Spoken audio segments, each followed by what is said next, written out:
Arkadaşlar belayacak TikTok haberlerimizde Sehra Karacayeva. Onu ilkinci sorumuz Atavay kim? Şula adam Atavay.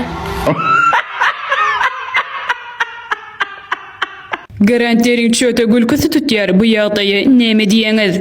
Burnunu hıytırıp ağzını gelmek koyvardık. Tev. Sağır yağlak koy. Yemeğini yiyip.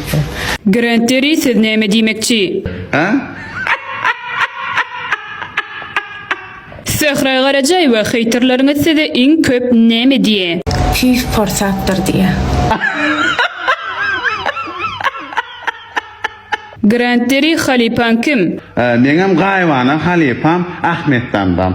Damdamın haýsy aýdymyny gowurýan? Minki ba.